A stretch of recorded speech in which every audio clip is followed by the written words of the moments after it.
This is Candace Stringham with Picture Perfect Photography, and today we're going to be discussing shutter speeds, which is a very important part of your camera to know. A shutter speed is a part of your camera that when you press the button, it opens like this, and when you press it, it opens and then closes.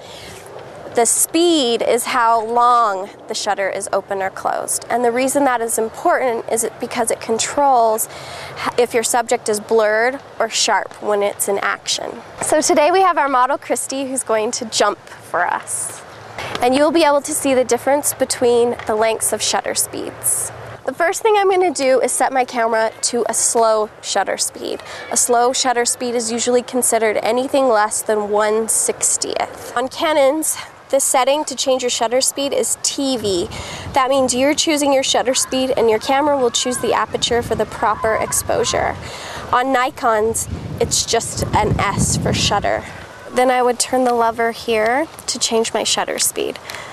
Now anything below a 60th is going to start to show blur. So a 40th, a 25th, a 20th, any of these numbers, you're going to start showing blur in movement. If you go above a 60th, 1/25th, 200, or 500, you're going to start to be able to freeze the movement. The faster the object is, the higher you'd want your shutter speed to go. I'm going to count to 3 and I'll just have you jump. Just straight up in the air? Yeah. Okay, here we go. 1, 2, 3. The results of a slow shutter speed will be that while she's in the air, she will blur in the photograph.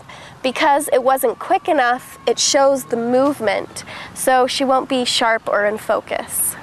Now I'm going to take a photograph using a fast shutter speed. Go ahead and jump again. 1, 2, 3.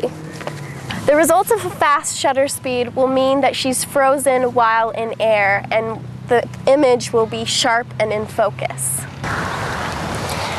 If you were using a point-and-shoot camera, one of the biggest problems is the delay. You know, where you press the shutter speed button and then you wait for a few minutes for it to actually take the picture.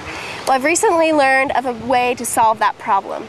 What you would do is take your camera, press the button halfway down and focus it on the area that you know the action is going to take place. So I would focus again on Christy before she jumps. Then I would press the button all the way down as she jumps and it will immediately take the picture because it doesn't have to focus. That's one way you can solve shutter lag on a point-and-shoot camera.